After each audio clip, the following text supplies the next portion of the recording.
আসসালামু আলাইকুম রহমতুল্লাহি ওয়া বারাকাতুহু। আমি একজন প্রবাসী, আমি ওমান প্রবাসী, দীর্ঘদিন ওমানে ছিলাম। থাকার পরে আজকে দুঃখজনক বলতেছি যে প্রবাসী নিয়ে অনেক কথাবার্তা হয়, এটা দিবে ওটা দিবে, কিন্তু আসলে স্বার্থপর সবাই।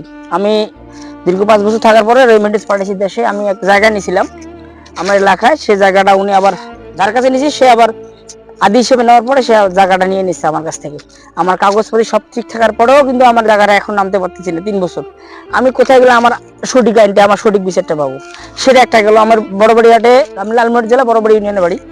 ওখানে একটা দোকান নিছি, দোকান আমার ছেড়ে দেওয়ার পর আমার জামানত দেয়নি, ওই দোকান ভাড়া হয়ে গেছে। আমাকে বলছে যে ভাড়া হলে তোমার জামানত তোমাকে ফেরত দেওয়া হবে। আজ 3 বছর আমি আমার টাকা পাচ্ছি না, জামানতের টাকা।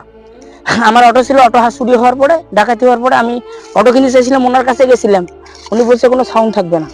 চুপচাপ চলে আসছে, নীরব ভাবে আমি বসে আছি এখনো। কিন্তু আমরা প্রবাসীরা দেশে আনলে কতটুক যে আমাদের অধিকার আমরা কতটুকু পাবো, কিন্তু এমপি মন্ত্রীরা ভাষণে প্রবাসীরা অমুক দিবে তমুক দিবে, কত কি বলে। আসলে আমি সঠিক বিষয়টা কোথায় গেলে পাবো?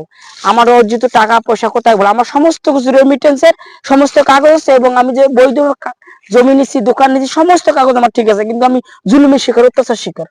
এই যে বিচারটা কোথায় গেলে সঠিক বিচারটা আমি পাবো?